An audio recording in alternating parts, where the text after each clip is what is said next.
Good evening students. Last video में हमने contractual capacity of parties के बारे में पढ़ा था, लेकिन उसके कुछ टाइप्स रह गए थे। आज हम उस टाइप्स को डिस्कस करेंगे। स्टूडेंट्स, मैंने आपको बताया था कॉन्ट्रेक्चुअल कैपेसिटी ऑफ पार्टीज़ का सेक्शन 11 है, और सेक्शन 11 हमें ये डिक्लेयर्स करता है ऐसे कौन से पर्सनस हैं जो कॉन्ट्रैक्ट को करने के लिए इनकम्पिटेंट हैं। That persons are minor, persons of unsound mind, disqualified by any law. Minor हम डिस्कस कर चुके हैं, आप लास्ट वीडियो देख सकते हो। आज हम दूसरा टाइप कर रहे हैं, person of unsound mind. Person of unsound mind, section 12, any person with an unsound mind is incompetent to contract. ऐसा कोई भी पर्सन है जो अनसाउंड माइंड का है, वो कॉन्ट्रैक्ट को करने के लिए इनकम्पिटेंट है। ओनली साउंड माइंड के पर्सन ही कॉन्ट्रैक्ट को करने के लिए कॉम्पिटेंट है।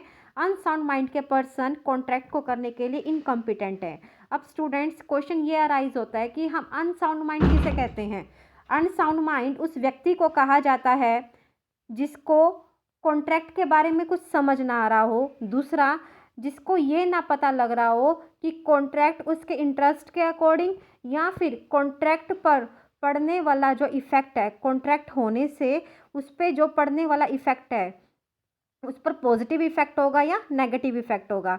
तो सिंपल लैंग्वेज में हम ये कह सकते हैं कि अगर उस व्यक्ति को बिजनेस के बेसिक्स समझ ना आ रहे हो, दूसरा उस व्यक्ति को ये ना पता लग रहा हो कि कॉन्ट्रैक्ट उसके हित में हो रहा है या नहीं हो रहा, तो ऐसे व्यक्ति को हम अनसाउंड माइंड का कहते हैं। और जिनको कॉन्ट्रैक्ट समझ में आ रहा है और कॉन्ट्रैक्ट होने से उस पर क्या इफ़ेक्ट पड़ेगा, ये बातें समझ में आ रही हैं, उसको हम साउंड माइंड का बोलते हैं। और साउंड माइंड का व्यक्ति ही कॉम्पिटेंट है कॉन्ट्रैक्ट को करने के लिए।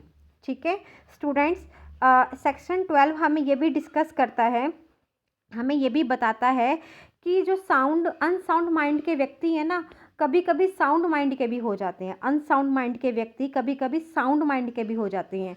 और जब वो साउंड माइंड के होते हैं तब वो कॉन्ट्रैक्ट कर सकते हैं। अनसाउंड वाली कंडीशन में वो कॉन्ट्रैक्ट नहीं कर सकते। तो अनसाउंड माइंड के व्यक्ति जब साउंड माइंड के हो जाए तब वो कॉन्ट्रैक्ट करने के लिए कैपेबल हो जाते हैं। स्टूडेंट, अब मैं अनसाउंड माइंड के फर्दर पार्ट्स को डिस्कस कर रही हूँ।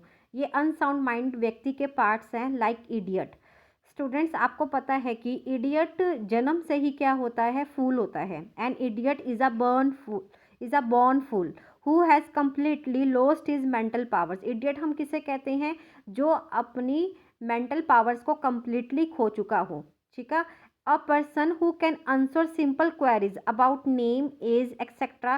is not deemed to be an idiot. ऐसा पर्सन जो अपना नेम या अपनी एज के बारे में बता सकता है, तो ऐसे पर्सन को हम इडियट नहीं कहते। हम सिर्फ उन्हीं पर्सन को इडियट बोलते हैं जो पर्सन सिंपल क्वेरीज का आंसर नहीं देता, जो जन्म से ही क्या होता है, मूर्ख होता है, जो अपनी मेंटल कैपेसिटी को पूरी तरह से खो चुका होता है, वो पर्सन क्या होता है, इडियट होता है। और इडियट कभी भी कॉन्ट्रैक्ट करने के लिए कॉम्पिटेंट नहीं होता। An idiot can never enter into a contract. Unsound mind का सेकंड पार्ट है ल्यूनेटिक, यानी कि पागल। A person lost his mental powers because of accident, illness or personal tragedy is called a lunatic. ऐसा person जो अपनी mental powers को खो चुका है, किसके कारण खो चुका है, या तो उसका एक्सीडेंट हो गया हो, या वो बीमार हो गया हो, या ऐसी कोई उसके साथ ट्रेजेडी हो गई हो जिसके कारण उसकी मेंटल पावर्स हैं वो पूरी तरह से उसको खो चुका है। तो ऐसे पर्सन को हम बोलते हैं lunatic. Lunacy denotes periodic insanity and periodic sanity. अब स्टूडेंट, इसमें ये क्या कहता है, ल्यूनेटिक को है ना हम दो पार्ट्स में डिवाइड करते हैं, इंसैनिटी एंड सैनिटी।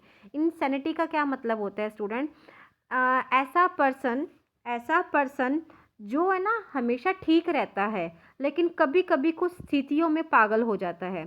तो ऐसा पर्सन जब वो ठीक रहता है तब वो कॉन्ट्रैक्ट कर सकता है, और जब वो ठीक नहीं रहता उस केस में वो कॉन्ट्रैक्ट नहीं कर सकता। दूसरा मैंने आपको क्या बताया, पीरियोडिक सैनिटी। पीरियोडिक सैनिटी का मतलब क्या होता है कि ऐसा पर्सन जो मतलब कि पागल ही होता है, ऐसा पर्सन जो पागल ही होता है, लेकिन कभी कभी वो क्या होता है, सही स्थिति में आ जाता है। लेकिन कभी कभी सही स्थिति में वो आ जाता है। जब वो सही स्थिति में आता है ना, तभी वो कॉन्ट्रैक्ट करने के योग्य होता है, अदरवाइज वो कॉन्ट्रैक्ट करने के योग्य नहीं है। तो इसकी मैंने आपको 3 बातें बताई। सबसे पहले कि पागल व्यक्ति कॉन्ट्रैक्ट करने के लिए कॉम्पिटेंट नहीं होता। दूसरा मैंने आपको क्या बताया कि ल्यूनेटिक को हम 2 पार्ट्स में डिवाइड करते हैं, periodic insanity and periodic sanity. Periodic insanity का मतलब क्या होता है कि वो पर्सन हमेशा ठीक रहता है, लेकिन कुछ परिस्थितियों में वो पागल हो जाता है। तो जिन परिस्थितियों में वो ठीक रहता है, जब वो ठीक रहता है ना, तब वो उस कॉन्ट्रैक्ट को कर सकता है। एंड पीरियोडिक सैनिटी का मतलब क्या होता है, प्राय पागल ही होता है, लेकिन कभी कभी वो ठीक हो जाता है। जब वो ठीक हो जाता है ना, तब वो क्या कर सकता है, कॉन्ट्रैक्ट कर सकता है। Such a person is incompetent to make a contract when is state of mind is not sound. इन दोनों ही केसेस में वो पर्सन कॉन्ट्रैक्ट करने के लिए इनकम्पिटेंट है जब उनका माइंड साउंड नहीं है। और जैसे ही जिस परिस्थिति में उनका माइंड साउंड हो जाता है, उस परिस्थिति में वो कॉन्ट्रैक्ट कर सकते हैं। नेक्स्ट पार्ट, ड्रंकर्ड और डिलीरियस पर्सन। ड्रंकर्ड और डिलीरियस पर्सन्स वो पर्सन्स होते हैं जो शराबी होते हैं या बेसुध व्यक्ति होते हैं, जो ड्रग्स लेते हैं, नशा करते हैं। ऐसे व्यक्ति को डिलीरियस पर्सन कहते हैं। ऐसा व्यक्ति जो शराब के नशे में है या किसी बीमारी के कारण बेसुध है, तो वह व्यक्ति क्या नहीं ले सकता, सही से निर्णय नहीं ले सकता ना। तो ऐसे व्यक्ति क्या है, इनकम्पिटेंट है कॉन्ट्रैक्ट को करने के लिए। हाँ स्टूडेंट्स, अगर 2 व्यक्तियों के बीच में कॉन्ट्रैक्ट हो जाता है, ठीक है, कॉन्ट्रैक्ट करते वक्त अगर एक व्यक्ति होश में नहीं होता या उसने ड्रिंक कर रखी होती है, लेकिन उनके बीच में कॉन्ट्रैक्ट हो जाता है, अगर वो व्यक्ति ये प्रूव कर दे कि कॉन्ट्रैक्ट करते वक्त वो बेसुध था या उसे कोई होश नहीं था या वो निर्णय लेने के लायक नहीं था, अगर वो इस बात को प्रूव कर देता है, तब वो कॉन्ट्रैक्ट क्या हो जाता है, वॉइड हो जाता है। अदरवाइज ड्रंकर्ड और डिलीरियस पर्सन्स कॉन्ट्रैक्ट को करने के लिए इनकम्पिटेंट होते हैं। अगर कोई पर्सन चालाकी से उनके साथ कॉन्ट्रैक्ट कर दे और वो पर्सन ये मतलब कि प्रूव कर दे कि जब कॉन्ट्रैक्ट हो रहा था वो नशे में था या उसका माइंड सही से काम नहीं कर रहा था या उसने ड्रिंक कर रखी थी, इन सब बातों को प्रूव कर दे, तो वो कॉन्ट्रैक्ट आगे जाके क्या बन जाता है, वॉइड कॉन्ट्रैक्ट बन जाता है। स्टूडेंट्स, मैंने आपको बताया सेक्शन 12 के अकॉर्डिंग अनसाउंड माइंड के व्यक्ति कॉन्ट्रैक्ट को करने के लिए इनकम्पिटेंट हैं। अनसाउंड माइंड के मैंने फर्दर पार्ट्स को बताए थे। अनसाउंड माइंड के फर्दर पार्ट्स क्या होते हैं, इडियट, ल्यूनेटिक, ड्रंकर्ड और डिलीरियस पर्सन, जो हम डिस्कस कर चुके हैं। नेक्स्ट, सेक्शन 11 के अकॉर्डिंग मैंने आपको ऐसे पर्सन्स बताए थे जो इनकम्पिटेंट है कॉन्ट्रैक्ट को करने के लिए। फर्स्ट बताया माइनर, जो हम फर्स्ट वाली वीडियो में डिस्कस कर चुके हैं। दूसरा बताया पर्सन ऑफ अनसाउंड माइंड, जो मैंने आपसे अभी डिस्कस किया है। तीसरा है other disqualified person. Other disqualified person वो पर्सन होते हैं जो कॉन्ट्रैक्ट को करने के लिए इनकम्पिटेंट होते हैं। Like align enemy. Align enemy means होता है विदेशी शत्रु। विदेशी शत्रु किसी भी भारतीय नागरिक के साथ कॉन्ट्रैक्ट नहीं कर सकता। अब विदेशी शत्रु कहते किसे हैं, विदेशी शत्रु वह होता है जिसका भारत के साथ, जिस देश में वो रह रहा है उस देश का भारत के साथ क्या चल रहा हो, युद्ध चल रहा हो।